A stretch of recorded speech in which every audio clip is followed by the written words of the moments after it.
welcome, welcome. Black Family Day 2025, May 24th. Today we have with us Algie Mosley, member of 5A, our alumni board here at Davis, and we have our president of 5A, Scott Stevenson. We'll start our interview off with the first question. Scott, when did you attend your first Black Family Day and what was it like? Oh, wow. So our family moved here in 1971. So I was 3 years old. So my first Black Family Day, I was literally 3 years old. I don't remember a lot from that day. I will say that we, as a family, came to campus. We were welcomed. My father was the first Black administrator in student affairs.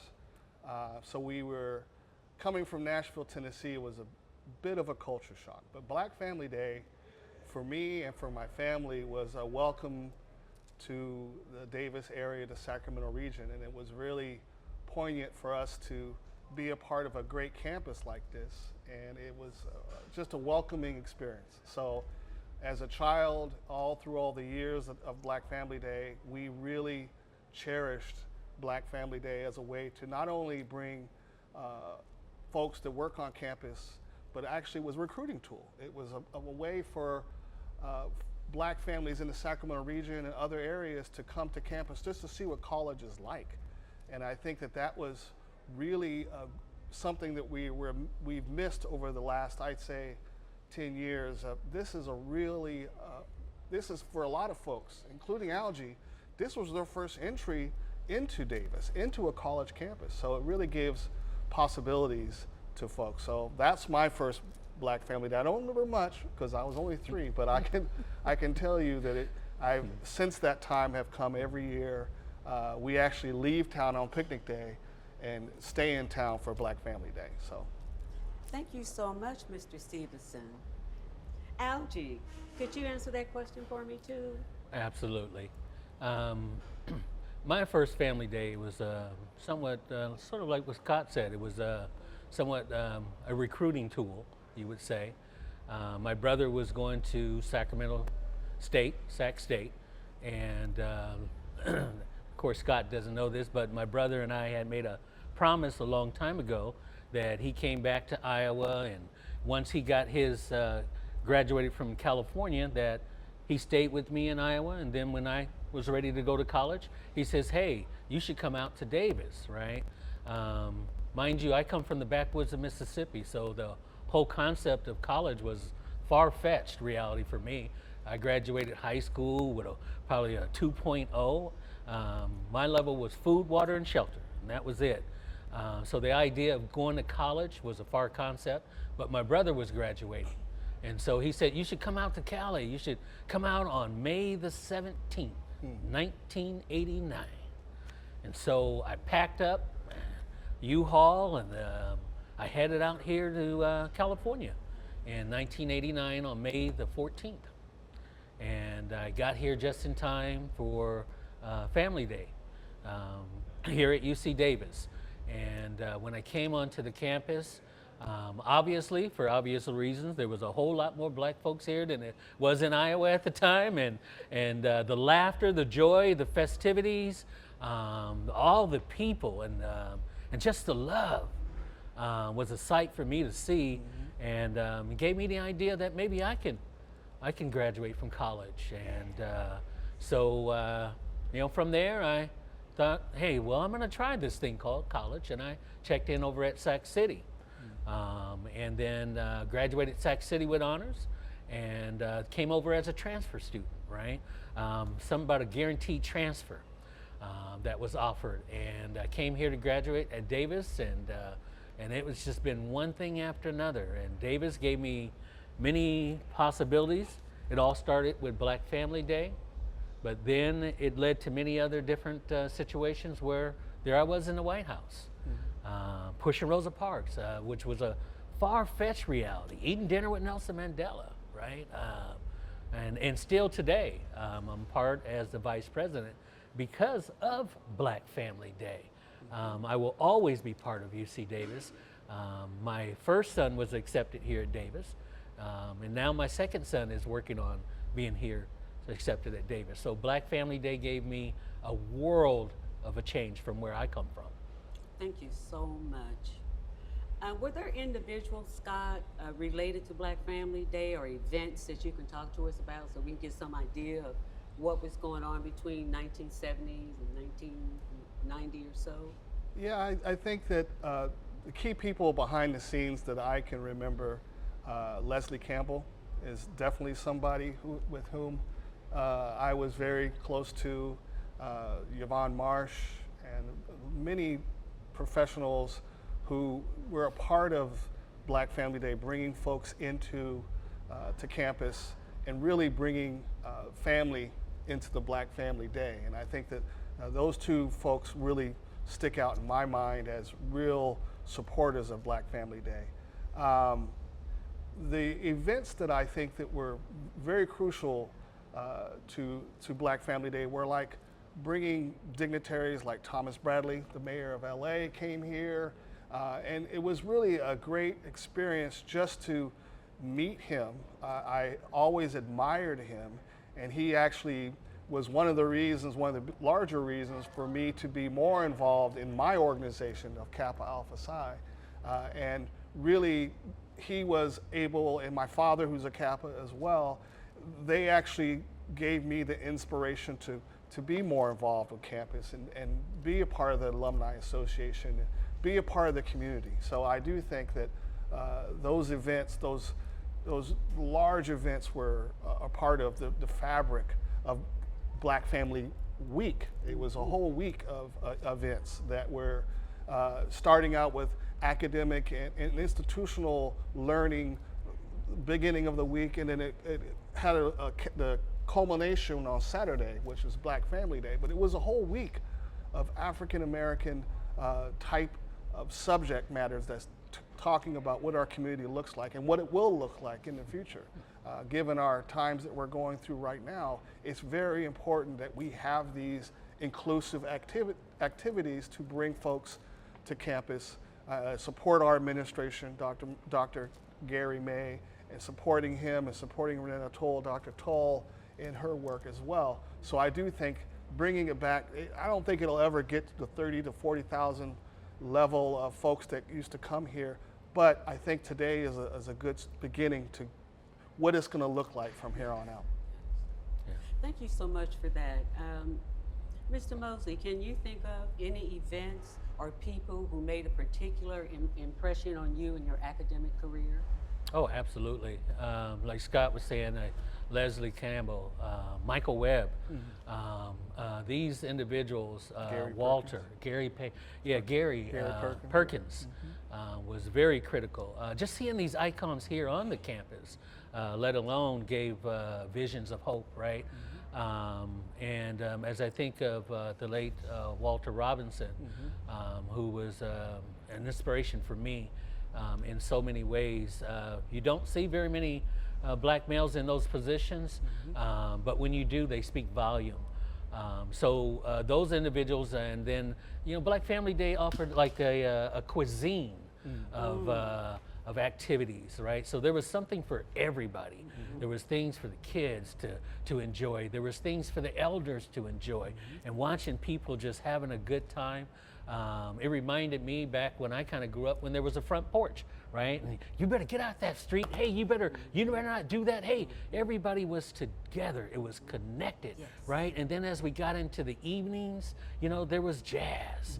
There was hip hop. Right? So there was just, the flavor here was just a multitude of cuisines. Yeah. I'd like to present this next question to both of you. In all the research I've done, they talked about the role of fraternities and the black male role model on campus. I know the two of you are active in these groups. Can we start with Scott and talk about the importance of these organizations on a campus like UC Davis? So when my father came here in 1971, there were no black organizations, literally. So he actually reached out to Delta Sigma Theta, and they were gracious enough to come here and inspire some ladies to join the sorority. And that was the beginning of black fraternities and sororities. Why is that important?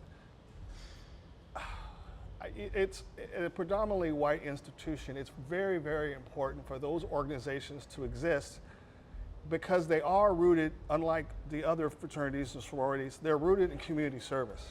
So all of our fraternities and sororities are always trying to build up the community. And when you're outnumbered in a institution like UC Davis, it's very important for those organizations to just bring us together so that we're actually rowing in the same boat, the same direction. So I do think that those organizations are pivotal to bring mentors in and out of your academic life so you can actually learn about what it will look like as you become a father, as you become a professional in those areas. It's really important for those organizations to give you that foundation. And I have to say, those organizations, even though they weren't here when we got here, they flourished. They brought, the Greek show and the Stomp Fest. Those things are great things, but that just showcased what we do and what we do well, which is work together and keep an eye on each other so that we're all working in the positive way. I like that. I like that a lot. Algie, what do you think? Well, I'm so glad you asked that question because for me it was a little different than Scott, as Scott comes from a family lineage and such a great organization that he chose. For me, I had no idea, wasn't even interested in a fraternity, right? So when I got here on the campus, my interest was simple. I wanted to get my education. But as I began to roam around the campus, I didn't see very many people that looked like me. And so, picnic day got me here. But it was Phi Beta Sigma that kept me here. It was the fraternity and the love that they shared with me. I was ready to leave Davis and go to another college, but this fraternity showed me love. I didn't join at the time. Like I said, my focus was getting my education and getting out. But I loved what their vision was for the community. And I loved that they wanted to serve because was what I was raised to do. And I love to serve. And so when I when I graduated here and I joined the fraternity on the grad chapter because of what they were doing in the community. Mm-hmm. And I wanted to continue to be part of that, and out of honor and respect for these young men that showed me love when I needed the most. Mm-hmm. That's why I joined the fraternity. Right. And it's important to have that, because collectively, as you can see here, mm-hmm. collectively we can make a difference. Agreed. Thank you so much for that. And we're going to wrap it up with this question.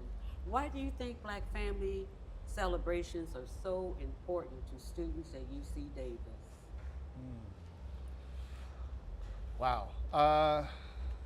Davis is a world-renowned university and top ranked. We're climbing under Dr. May's leadership. We're climbing. We're gonna surpass Berkeley. We're gonna surpass UCLA. But we're the most comprehensive university west side of the Mason-Dixon line. Let's just be honest about that. And the amount of academic success we've had here has everything to do with what Black Family Day brings, which is variety, point of view, a difference, making people feel welcome in a very large fishbowl, if you will. We are able to have success here, and it's extremely academically rigorous. Sandra, you came from the College of Engineering.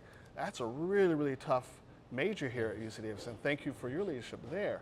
But that type of support system, if you don't have a Black Family Day or these organizations or these people like Sandra and all the great people we mentioned, you at any institution you would struggle.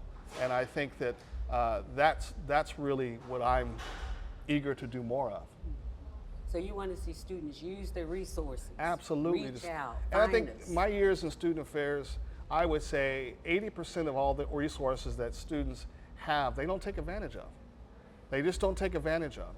And I think that having Black Family Day, I can talk to a student and say, here are the resources you have, and here are the people that are connected to that, right?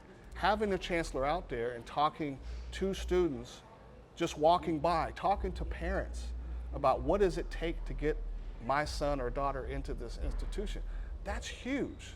That is absolutely huge. And I think that having those leaders out there at Black Family Day in a very hospitable, open environment is great for the students to see, and it's great for the parents to see, it's great for grandparents to see, because that support structure on your family has to somehow live on a campus when they're dropped off here. Yes. Thank you so much. So, Algie, what do you think is the reason why Black Family Day week, we have 4 hours this time, why is that important to students at UC Davis? Well, you know, as my son's out there roaming the campus now on Black Family Day, it's really a beautiful thing to see that some of these people, these icons, I can use Chancellor May as an example, that these people are not untouchable, and that they're real human beings. And so him interacting with Chancellor May today was just a beautiful sight for me, right?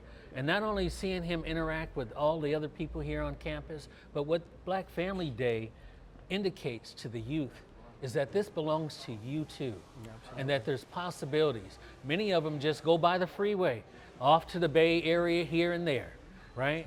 But the chance to come on this campus, I think UC Davis offers a unique feel for a lot of African Americans, because when they come here on the campus and they get that feeling that they're part of it, they can excel. Yeah, and I think it's really appropriate for us to have this, our Jazz and Wine, a part of Black Family Day on the same day, but also this facility. This is the coffee house. You remember the coffee house? Yes, when I we do. were. So the coffee house was a little tiny little spot. That's right. And the students own that. My father and the student affairs, they basically said, this is yours. This coffee house is yours. Look at how big this place has gotten. This is theirs. They run this. They make the food. They actually are enterprising to the point where they have this great facility. And I just think it's great that we're bringing that flavor on Black Family Day here for us to really enjoy each other. This Jazz and Wine is always a pinnacle of our work that we do. And the work that we put together goes to student scholarships. So we want to build this out even further, but I just think it's so appropriate for the many African American leaders that gave the students the freedom to do great things like the coffee house. Their spirit is here, and I think that we're able to honor them, quite honestly, and bring them the flowers they deserve. Even though they're not here, this is progress, Yes. and this is what we are excited to do more of. Now, I want to ask one last question of the two of you. Why is it important for people who are not Black to come to our Black Family celebration? That's a great question. You know, there was a class taught by Jackie Mitchell, Dr. Mitchell, called Afro 100. And we purposely were paired with people of other cultures, other colors, whatever, however the difference may be, and bring them to Black Family Day. A lot of the perceptions that people from all over the world about Black folk is TV, media. And quite honestly, it doesn't even begin to talk about the great things that we do, the great food we make, the great connections we have. And that, to me, is why we all should bring someone from another culture to Black Family Day. The student that I was paired with was from Finland. And she was able to come to my house, see my family. We went to Black Family Day. She was floored with the great things that the only thing she knew about Black folk was on TV. So this was a mind-opening experience. I do think it is very important for us in our communities to bring folks to Black Family Day from other areas to kind of see what we're all about. And I think that that's the reason why I think it's really, really important. Yeah, I agree wholeheartedly with what Scott just said. It reminds me of a little story. If I don't mind, I'll share it. You know, when I first bought my house, my friend, who's a white male, brought over his 5-year-old son with him to see the house, right? And they came into the house and they looking through the house, and they went out into the backyard, and then they saw this this praying mantis in the backyard, right? And his son was really captivated, right? But I forgot one thing. When they got out of the vehicle, right, to meet me, he got out and he said, "What's up, my brother? How you doing?" I said, "Hey, how you doing, brother?" And so we went in, he saw the praying mantis and all that. And so they had left, and about a week or so later, A Bug's Life came out on the movies, right? And his son was watching the movie, and then the praying mantis came out. And his son was so excited. He was like, Dad, there's a praying mantis. Remember, we saw it over your brother's house. See, the importance is the next generation, right? And that's what Black Family Day does. It helps get people away from what we call a state of dissonance, right? To go beyond your imagination and deal with truth. Right. And I think a lot of people that come here are in that state because of the love that's being generated throughout the campus, not just from one individual, but the entire event. It reminds me of when we went to the Million Man March in 1995, right? There was nothing but love in the eyes of the people. And I think that is what they get a chance to see, is the misconcept that they see on TV. Thank you so much. Is there anything else you want to add? No, just thank you for the experience to speak on Black Family Day. As I said, we're honoring all the folks who are not with us anymore, and I think this gives us a chance to give them some love and give each other a chance to bring it back to what it used to be. Well, I want you both to know that I talked to Gary Perkins last week, and he's going to grant us an interview. Oh, good. And I also had the opportunity to talk with one of the 12 that was on the quad with the barbecue at the first Black Family celebration, where y'all sit down and organize, and that next year you had 10,000 people here. That's right. Wow. That's right. Amazing. So thank y'all so much. Thank you. Perfect. Okay, ladies and gentlemen, I want to welcome you to 2025 Black Family Day, May 24th, 2025. We have two beautiful women here with us. One is Mama. What's your name, Mom? Rose. Miss Rose? Yes. I like Miss Rose. And then we also have Mr. Mosley's wife, Ramona. Hello. And I might say Moni because I had Moni in my family, so Yes. I might slip a little bit. That'll work. That'll work. Okay. So I want to start with Ramona and ask, when did you attend your first Black Family Day, and what was it like? Ooh. You know, it's going to date my age here, but it was back in we graduated in 96, so it was 3 years before that. And it was amazing because it was held, in the quad, you come out, there was like hardly room to move.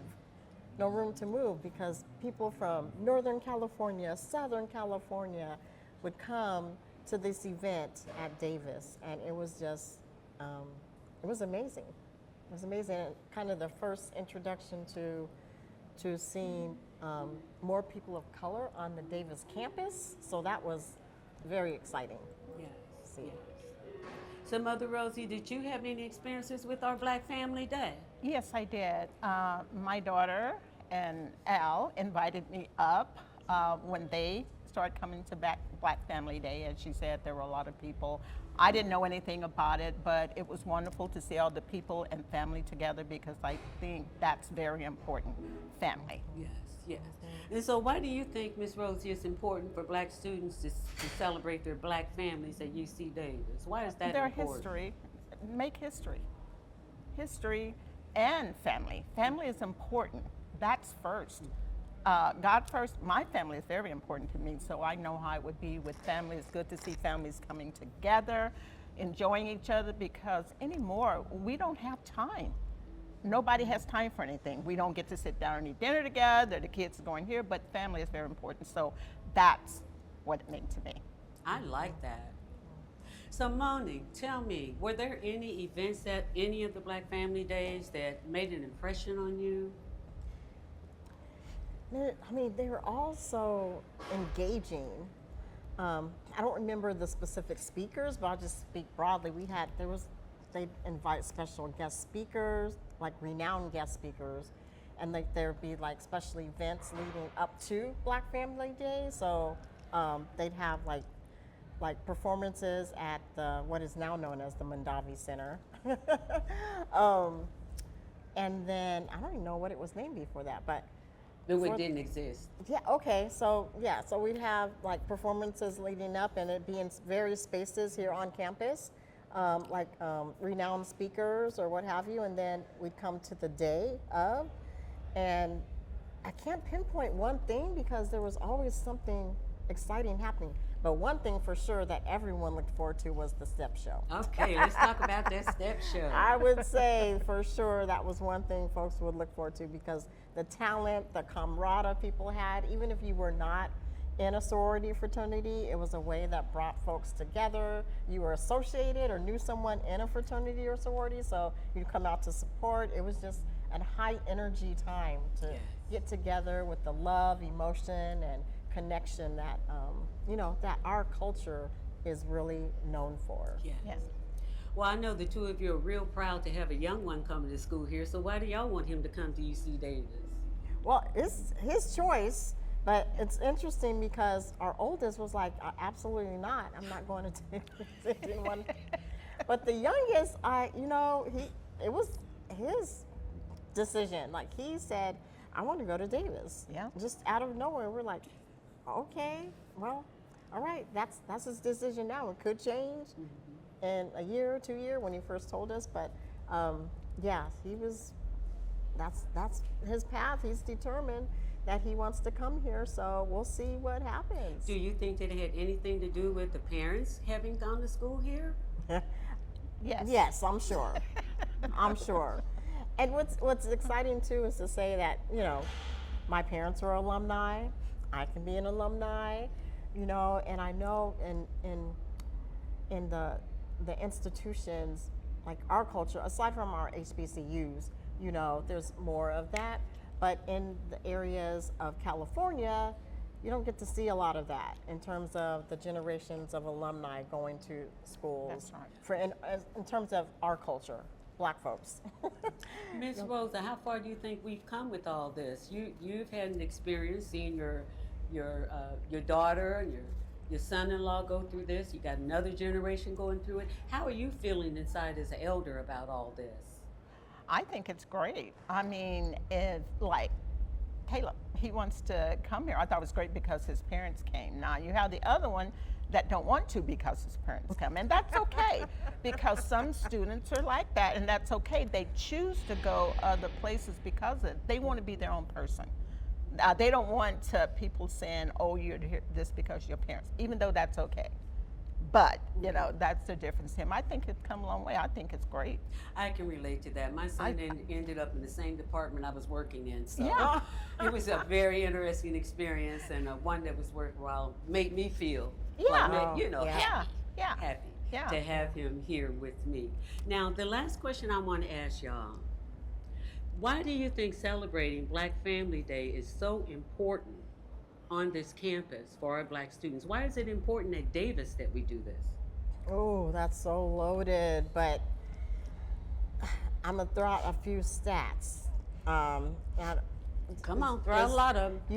The percentage of when we were here at Davis is higher than now in terms of Black students, and I think it's like 2-3% now, and so that is one of many reasons that it becomes even more important, because the students need to see that there is something for them, something they can connect to, something they can look forward to, something that they can engage in to help plan and use as a recruitment tool to get other students who look like us here.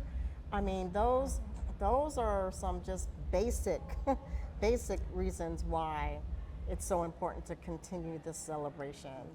In addition to what Mom said about just the generations and how important it is to bring the family out, an opportunity for those students that do go here to invite their parents and their families to come and see, like, this is my world, you know, and to be Exactly. able to experience that is so valuable.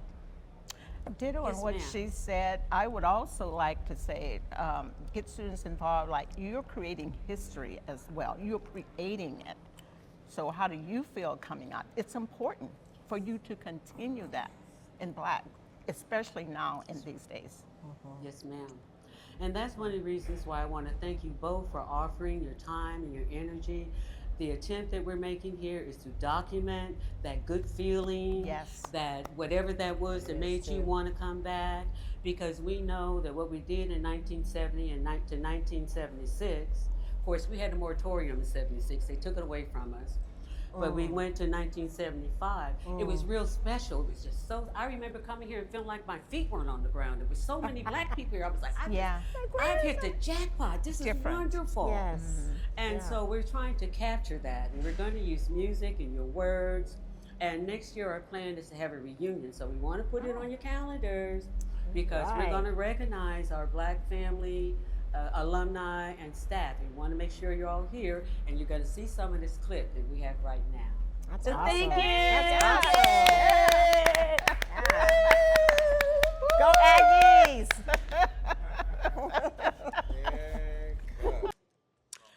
We want to welcome you to our Black Family Day, May 24th, 2025. We have a historian here, someone that was involved with this project from the beginning, Dr. Stan Oden. Dr. Oden, can you tell me what was going on back in 1969 here at UC Davis? Well, first I just want to say that I really appreciate this interview, and I appreciate this project. It is so needed.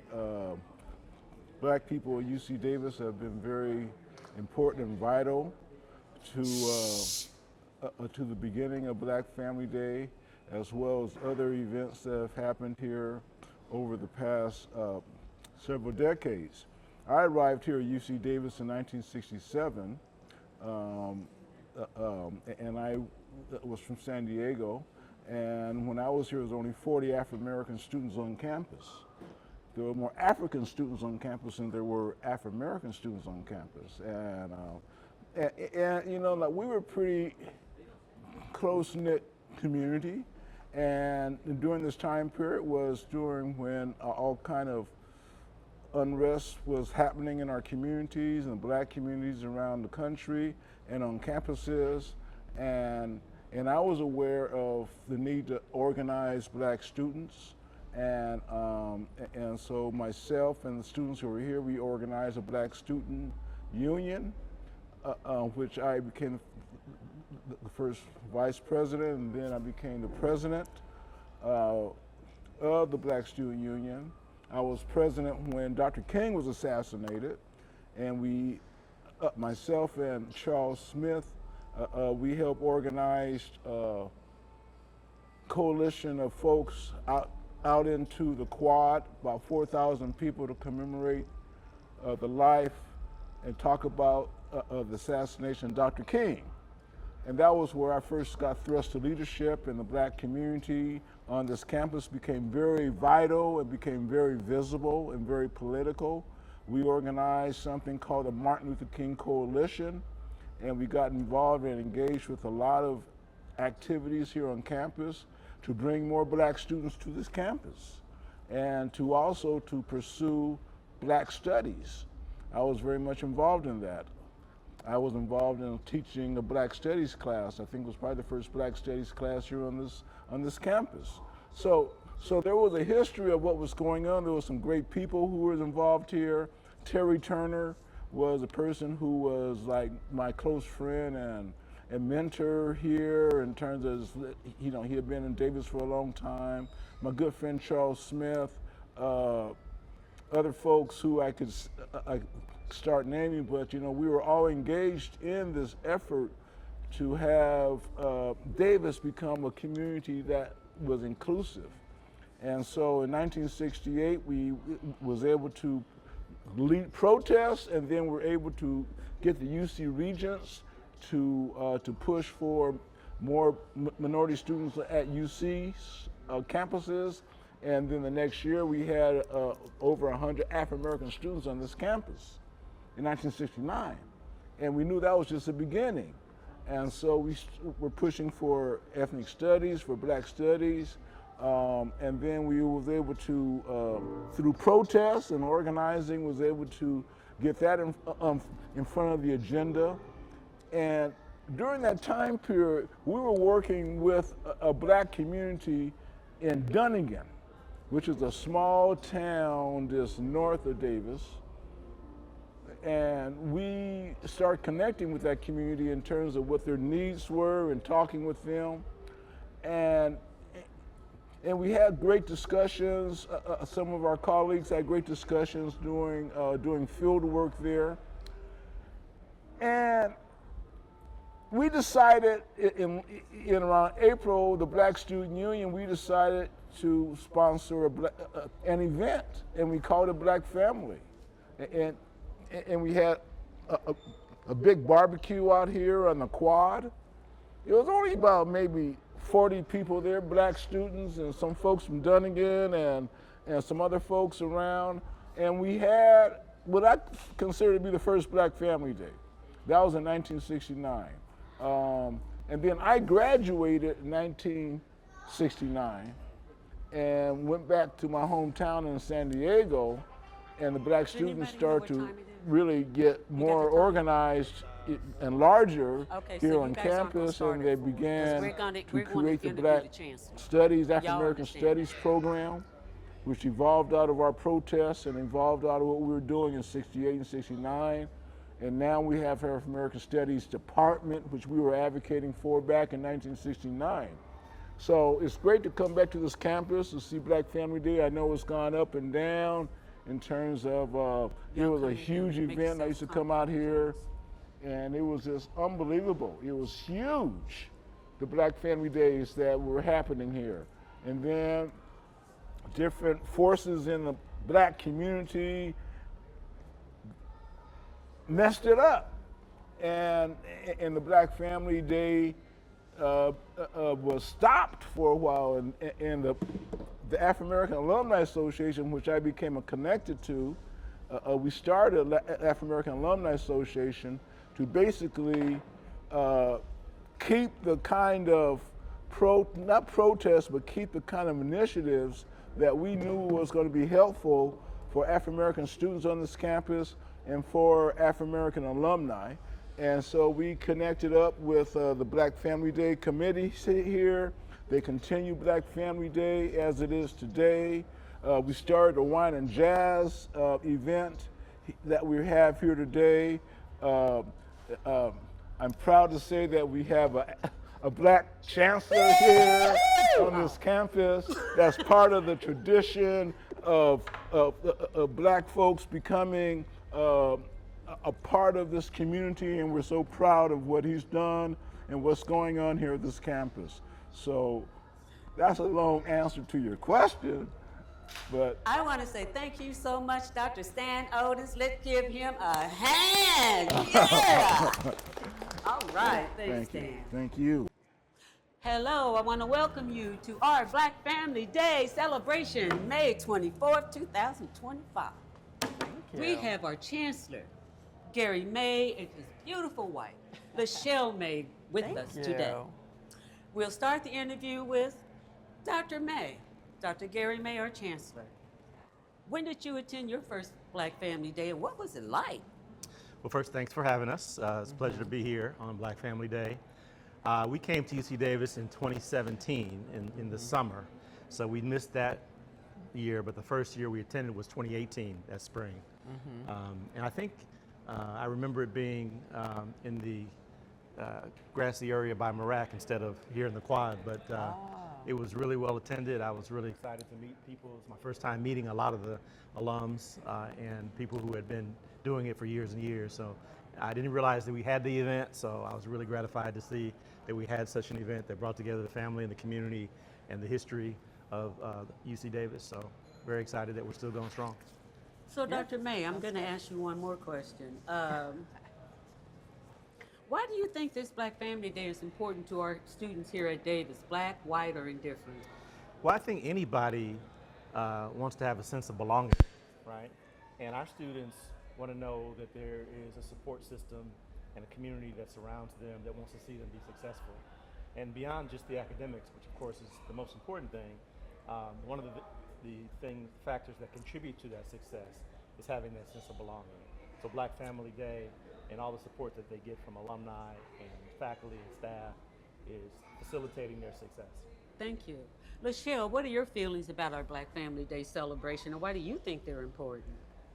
Well, we moved here from Atlanta, which is a predominantly African American city. So when I first got to Northern Cal, it was somewhat of a shock, culture shock, because there are not that many African Americans percentage-wise in this area of California. So in general, any type of alumni event that happened at any university, white or black, well, if I should say predominantly white, in Atlanta, by default, you would have a great representation. So for this event to happen on a campus where the percentage of African Americans is lower than what I'm accustomed to, this day is fantastic. We need this day. I don't get to see this many alumni at one time. Right. And so for the most part, most of my interaction have been Daryl and Lois, guys. I see them on the regular. Or, but football. or few, I get a homecoming, few, things yeah. like that, And yeah. I actually know his friends, their friends, and a few others. But today I get to see a lot more faces than normal. Yes. Because not everybody comes to football or base, the Yeah. games or And I also athletics. think it really energizes the students. You can see the joy Right. on their faces when Yeah. they see this many people coming together, and they can see the fact that they're supported by the alumni and the faculty and the staff. And Right. I think it recharges their batteries and gets them prepared to do what they have to do for the rest of the quarter. And I have to say, I love to dance. The music is fantastic today.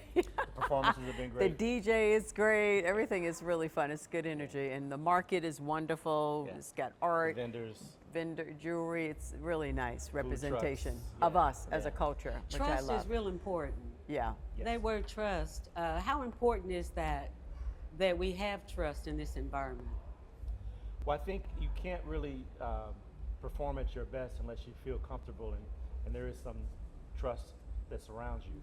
So if you're walking around feeling like you can't trust the people that you're with in your environment, you can't be at your best. So this event and other events like it propagates that feeling of trust and comfort that our student body Right. needs. And I think what I found today is that not only alumni are here and students, but staff are here. Right. And they're the critical part to this campus. For sure. The student body have people that they can rely on and talk to and get them through whatever it is, studying, tutoring, financial aid. So I saw a lot of staff members that I know, because off the record, I actually participate in Black Girls Rock every year. And I saw some of our staff here who participate in that. But that's an important part too. I mean, you have faculty here, but that's a critical part of it. I'm interested in your feedback on why do you think it's important for non-black people to attend this event? Yeah. Well, I think one of the things you learn is that when we do positive events, it benefits everybody, benefits the entire campus. So it's important for allies to show up, but it's also That's they right. also, I think, benefit from it themselves, because they get to learn about things that they didn't know about before, or see people they may not have met or learned or knew about before. And a more diverse community is a more successful community. If you're an ecologist, you know that diverse environments thrive and homogeneous environments die out. Right, So, right. So I think that's also true in higher ed. The more diverse an environment we have, Right. the better it is for all, not just the target community. Yeah, I was excited to see so many of the volunteers today are every type of culture. Yeah. Black, white, Asian, Hispanic, Right. et cetera. And the reason why that is important because African Americans show up at other events to volunteer. So it works both ways. If we volunteer there, they can volunteer for us. Right. That's For example, right. we have a powwow for the Native American students. In the Everybody spring. shows up. We have Cinco de Mayo events. We have all sorts of events for all different cultures around the campus. Right. For the Asian Pacific Islander community. And Right. what I like about UC Davis is you see the students from all the communities coming to the targeted events, and they don't discriminate. And it's everybody's welcome, and everybody has fun and enjoys it. Right. Is there anything else you'd like to add that maybe I left out? Well, we just look forward to Black Family Day continuing and going Yeah. strong into the future. I know we've been here 50 plus years, so we want to have another 50 years. Yes. That's true too. But I do say, although this is a wonderful day and everything's working out, we should leave a way for people to give feedback to make sure that our community is constantly heard. This is a great. I think everybody's gathered today, so this is a great time for people to share maybe some concerns that the university needs to prove on Chancellor May. I can't As get I out of don't any- work at Chancellor, I don't work But at it's a I good can't get out of idea. any meeting You without can't get getting some advice. Sometimes I send him emails. Hey, this is what I heard. Well, Awesome. So anyway, well, I just want you guys to know that I feel very, very gratified that I've had the experience of having a Black chancellor here at UC Davis. Yeah. As you may or may not know, I started working here in 1988 in the College of Engineering. Wow. The Mesa Engineering Program Director. Wow. We were pre-STEM before STEM. right. And That's that right. is when I met your illustrious husband Through at UC Berkeley. And then I Wonderful. had the exciting experience to observe him at Georgia Tech and NSBE. And so I'm entirely gratified and tickled pink. Thank y'all so much. Thank you you. for having us. Thanks for having us. I Woo, appreciate go A. That's what we're going to talk about. And Miss Lois too. All right. So today we have with us Black Family Day interviews, and we're talking to Daryl Goss, the other part of Miss Lois Goss. Yes. So I'm going to ask you, Daryl, we're going to start this interview, and we're going to ask you, when did you first go to a Black Family Day, and what was it like? So my first Black Family Day was the spring of 1978, and it was fantastic. It was very different than anything that I had experienced in Davis, and it was great community. And so what happened? I mean, when you came to Black Family Day, was there the music impress you? Did the people, what was going, because you were also a student here. That's right. I think the community. So yeah, there's the music, there were presentations, there were speakers, there was a Greek show. That was the only Black Family Day that I went to where I was not a Greek, and so it was really informative. But the community was what surprised me the most. People came from near and far. It wasn't a Davis community event. It was really from the Bay to Stockton, and it was becoming a really big event in California. So I was wondering, Mr. Goss, why do you think it's important for people who are not Black to attend our events? I think it's important for everyone to understand the cultures of the people that make up their society. You know, I find it intriguing. I've been able to travel, but I find it intriguing and interesting to understand the culture of farmers, the culture of Hispanic, the culture of, we say Asian American or Asians, but you know, Asia is a big region. So, you know, is it Japanese, Chinese, European? I think that's important because our experiences really shape how we view things and potentially how we approach things. Yeah. Well, I'm always thrilled to see you and Miss Lois Goss. So I want to know, what was it like being a student here and an athlete? What was that like, being a Black student and a Black athlete? Well, you know, I think the athlete part actually made being a Black student a little easier because there was a community, an athletic community. And, you know, although there are differences in opinions and biases, there are a lot of things that are in common. You know, we're on the same team, we're trying to win. And Fortunately, it's also a place, I should say in football, it was a place where you had a high density of African Americans also. And so I think that really helped improve the environment for me personally. And again, have lifelong friends from those times. You know, I read something in a management class that said one of the reasons why females have problems with management sometimes is because we haven't learned how to work on teams as team members. As a young girl, I was always athletic, and it taught me how to pass the ball and that kind of thing. So how do you see? You play basketball, right? I play football. You Lois play played football. basketball. So what's the math in it? When you say the math in How does it relate to math? well, I mean, angles, a lot of geometry. You're also talking angles when you're talking about passing and receiving, tackling, catching people, and then again, just numbers. It really is a numbers game in terms of execution. When I came to Davis,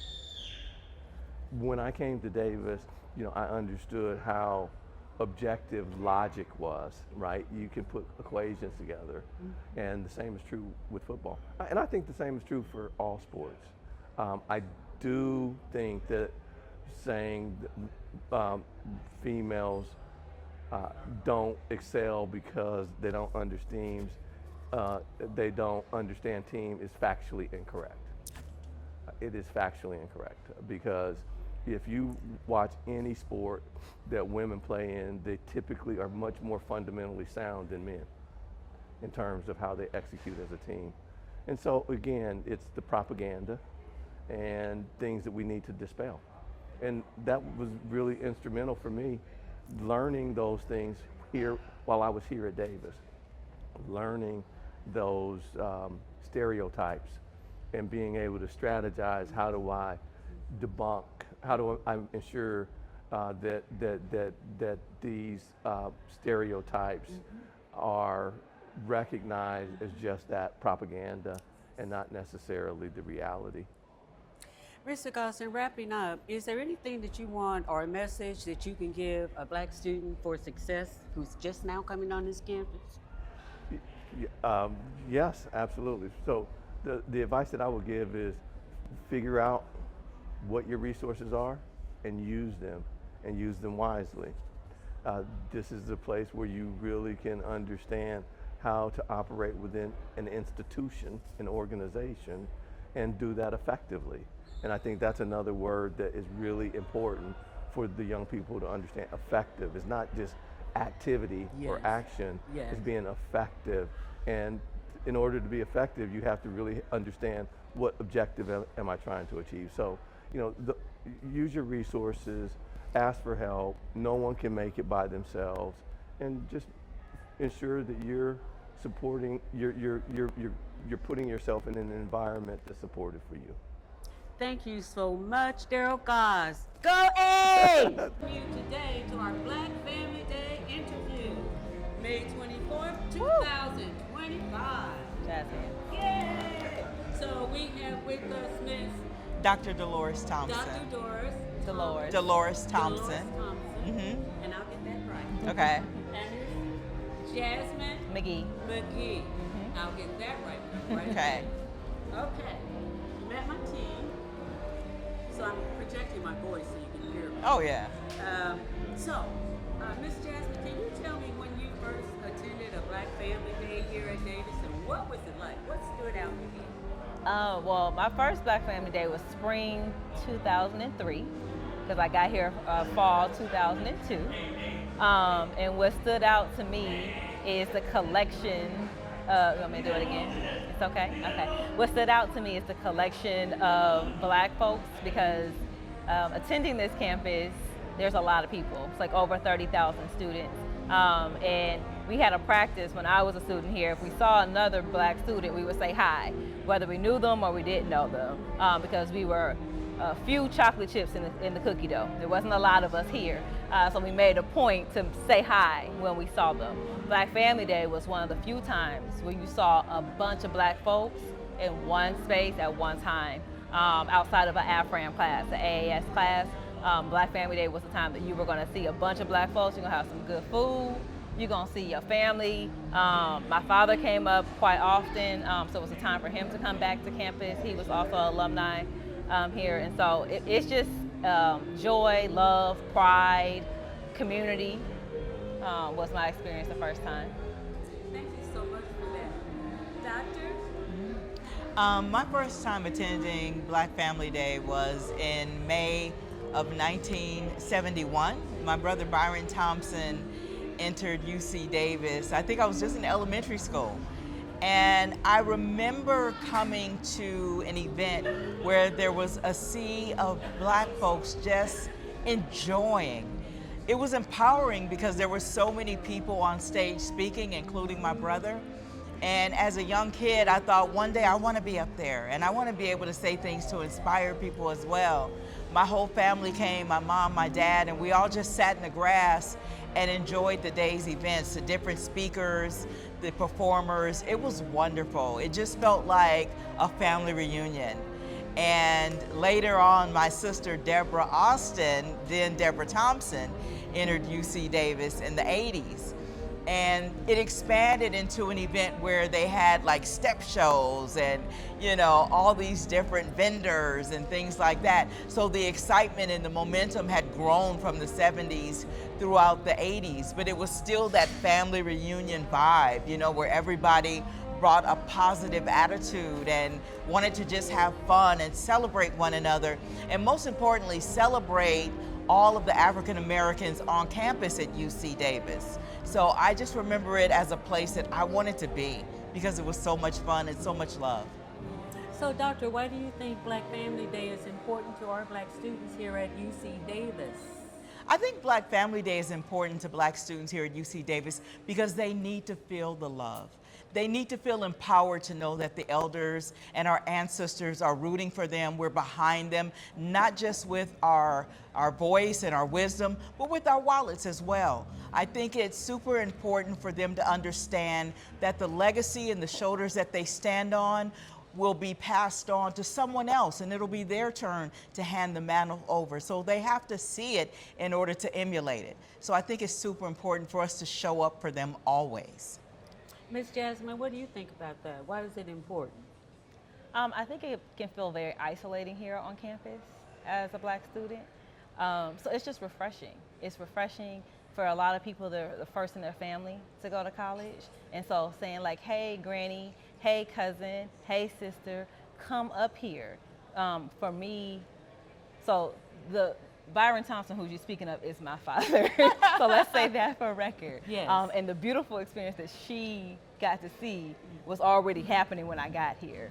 And so I actually was like, Dad, don't you want to come to Black Family? He was like, sure, I'll come. But he didn't tell me all this awesome stuff. I had to hear about this from other people. But it is an opportunity for you to not feel alone. It's an opportunity, like I said, for your family to come to campus. It might be the first experience that someone will have coming onto a college campus, just coming to Black Family Day to their sister or their nieces or somebody in their family, right, who's currently attending. This might be their first exposure to a college campus. So it's extremely important to the student, to my aunt's point, around just our presence. Like, we left, but we coming back. And we're here if you need us, that's one. And then two, the ripple effect that it has in that student's family is something that is immeasurable. Now, my last question, and I'll start with the doctor. Why do you think that a celebration like this is important to non-black people? That's a beautiful question. That is great. I think it's important because they need to understand that we are united. You know, they need to see us come together and support one another. There's been a lot of division in the black community, a lot of division amongst ourselves. And people need to understand that we are still one another's biggest ally. We're still one another's biggest supporters. We're still one another's biggest cheerleaders. So I think it's important for other cultures and ethnicities, to see us come together. And there's a dopeness about us. There is a definite joy about us as a people. And when people see that, they want to be a part of it. So I think it's important for us to show up in all of our glory so that everyone else can understand that not only are we united, but we bring that Black joy. Thank you, Dr. Jasmine. What's your feelings about that? I think it's important for other cultures to understand that we are not a monolith. So when we all come together, you see what Blackness looks like in all shapes and forms and sizes, and that exposure can be eye-opening to someone outside the Black community if they've only had an experience from their neighborhood or their city. Seeing a collection of Black folks gives you an array of all the different ways that we can come, all the ways that we celebrate, emote joy, and just build on the community that is both UC Davis Black community, but the Black community at large. So I think it helps to open up people's perceptions of what Blackness is and what it can be. And I remember as a student, there was a student I met here in her small town, and I think she was from Central Valley. She'd never seen a Black person. I was one of the first Black people that she saw. So I think being able to open up what it looks like for other cultures is very, very important, and that it does emote joy and goodness and positivity, for sure. Thank you so much for that. I'm going to wrap up with a question. Is there anything that you want to add that we didn't get to talk about? I would love to be able to talk about leadership, Black leadership, and what that looks like to those who are coming behind all of us. It's important for us to see people in position in our community. When my brother Byron Thompson went here, he was a leader. When my sister Deborah Austin came here, she became a leader. When my niece Jasmine Thompson McGee came here, she became a leader. And I think it's important for our youth to see that, not only see it, but to be able to talk to them, be able to hear from them. Like my brother-in-law, Ronald Austin, he's going to be mentoring our young Black youth that come to UC Davis. And I'm excited about that because it's that type of wisdom, that type of mentoring that gets passed along that builds greatness and continues to build on the foundation of making us who we are. So I think it's very important for us to not only show up as leaders, but be accessible to those who need to understand and see what Black leadership looks like. Ms. Jasmine, would you like to add anything to that? I mean, I do, but I don't know. Let me ask you this question, young one. What is the advice that you would give an incoming Black student? Oh. What would you tell them to do that first week?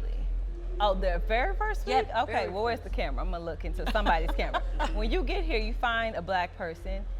You need to speak to everyone. Do not be shy. If there's an event, go to it. If the RA is available, talk to them. If there's a club that you're interested in, talk to those people. Start your own club. But you're going to have to seek out. The community is here, but it's a big campus. And so if you find a friend, make a friend, and make more friends. The only way I made it through UC Davis in 4 years was a gang of, well, first let's name Linda Alexander and John Ortiz Hudson, because we cannot name them. Let's name Gary Perkins. There are certain people that I have to name that I would not have made it through the 4 years without. There are faculty members, advisors, students that carried me through my 4 years, and I wouldn't have made it without those people. So find your tribe, reach forward, reach back. That would be the main thing I would say. You guys want to add anything? Keep on keeping on. Right We're on. proud of you. We're proud of the things that you're going to do, and we are there to support you always. We are your people. We are your tribe. Yep. Go Aggies! Go Thank Aggies! you. Go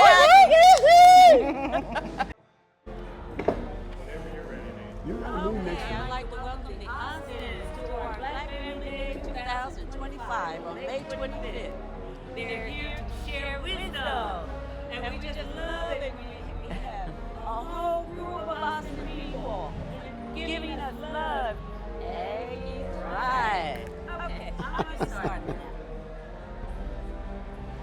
Deborah, you're our first California Alumni Association Black Chairwoman, and I want to congratulate you. Thank you.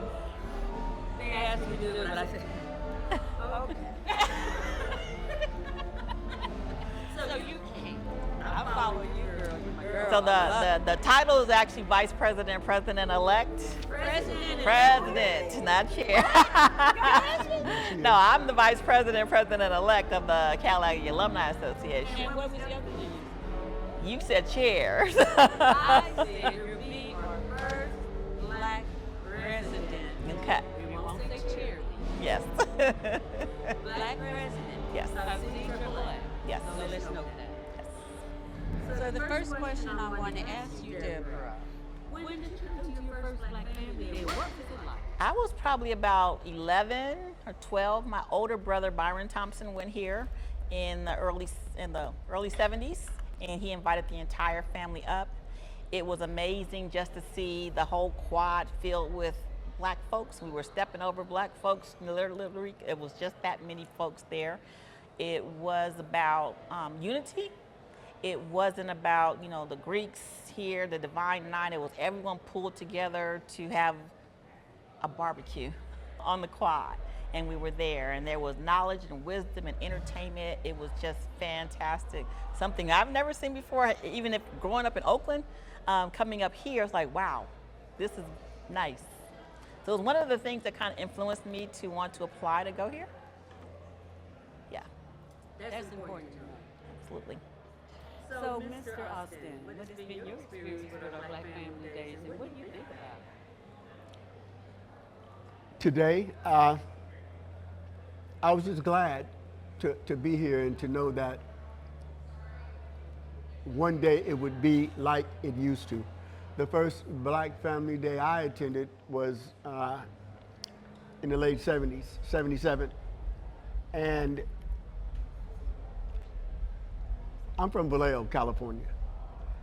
And the city, we used to have big picnics at Blue Rock Springs, big ones.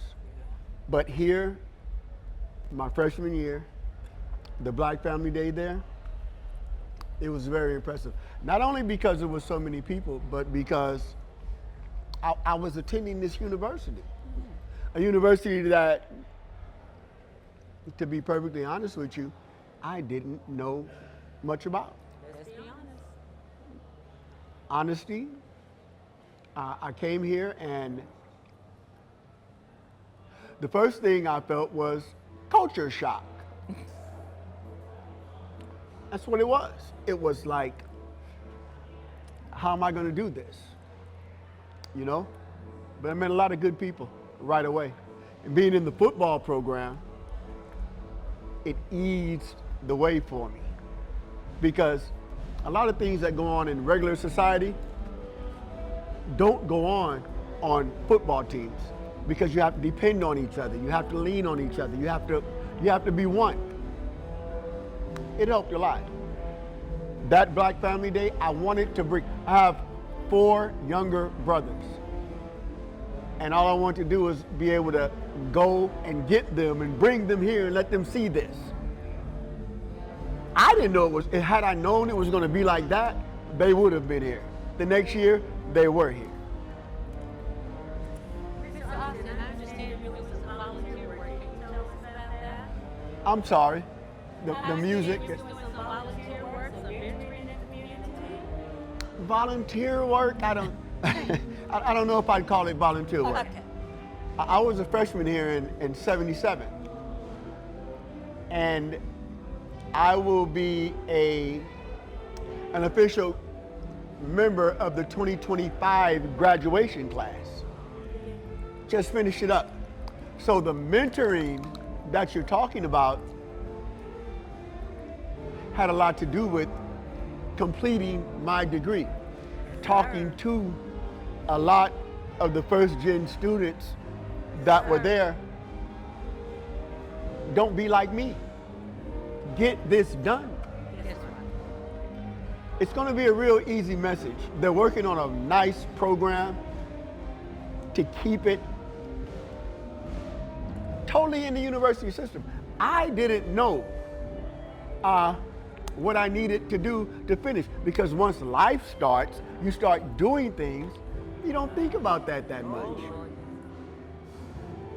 Once I found out what was necessary to complete the degree and what, can I say their names?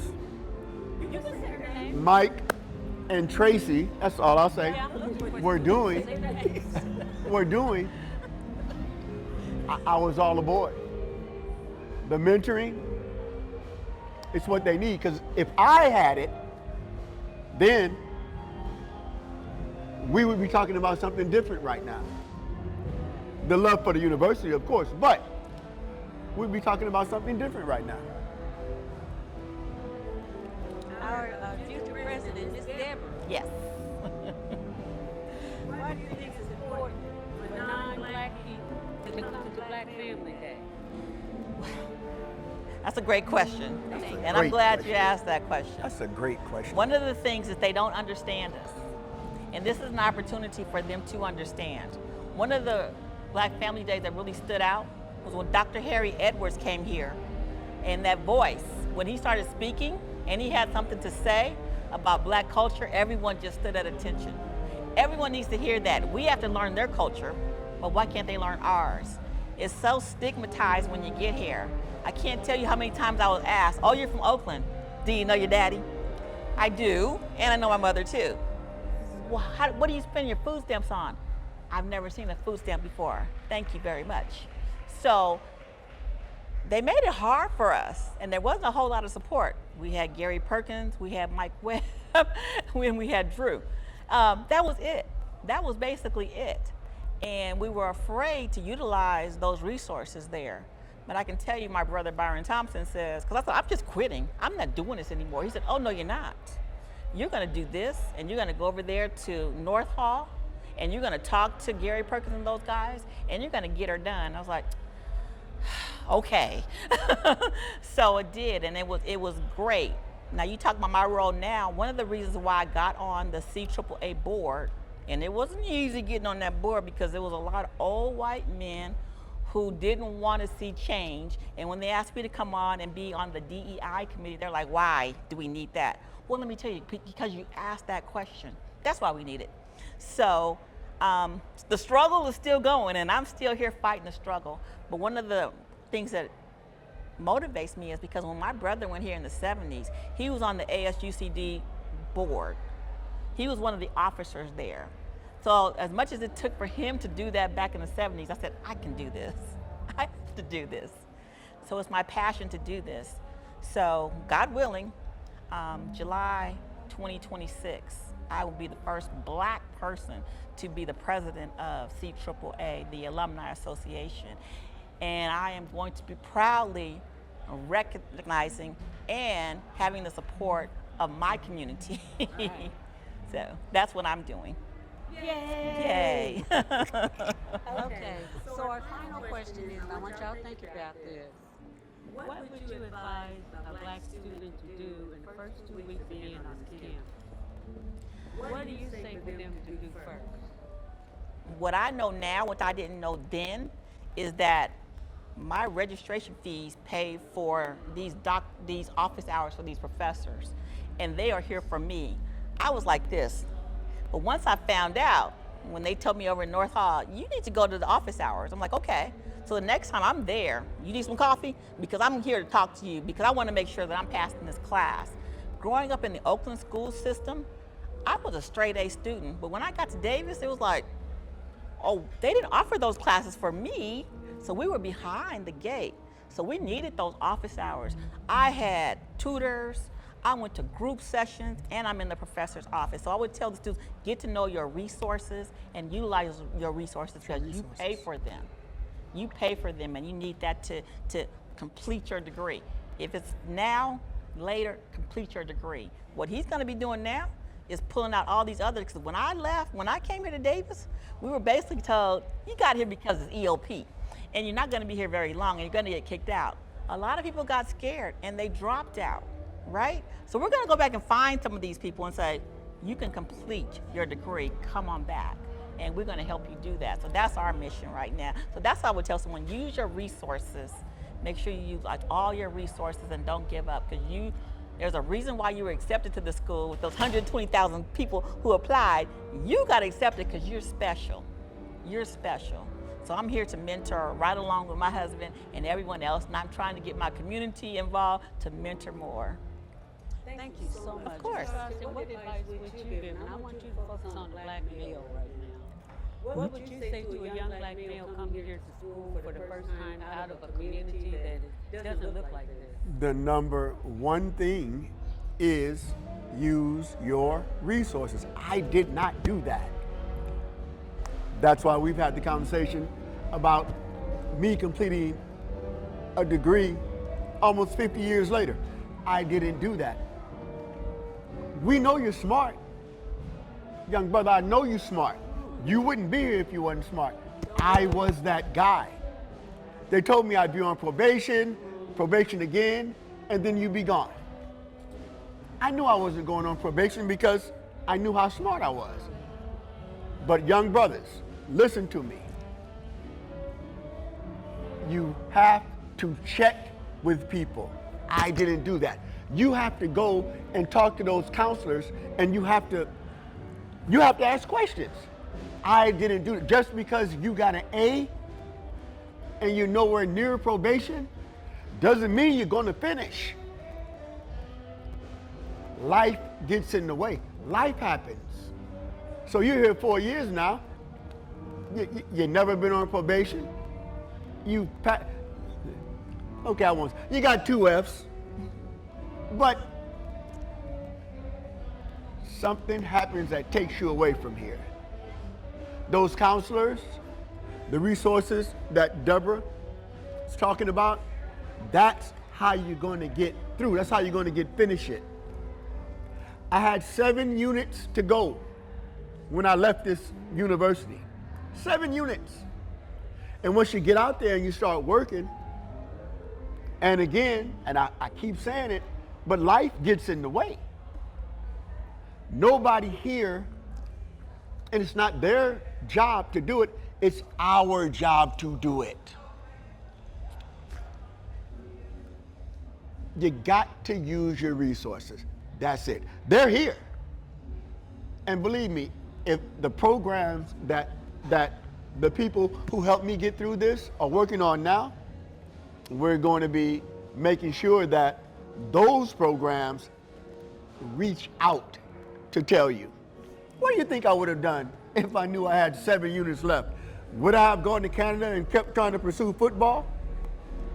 Or would I have finished the 7 units and then do it? Use your resources, young men. Don't be scared to talk. Don't be scared to talk. Ask questions. That's what I would tell them. I just love that. So I want to close and ask you, want to add anything to our little talk here? Because I'm going to be back asking you for some more talk. I just want to thank you, Dr. Friday Lucas, for having the brain to think of doing something like this. This is so much needed because this is memorializing our culture, our past.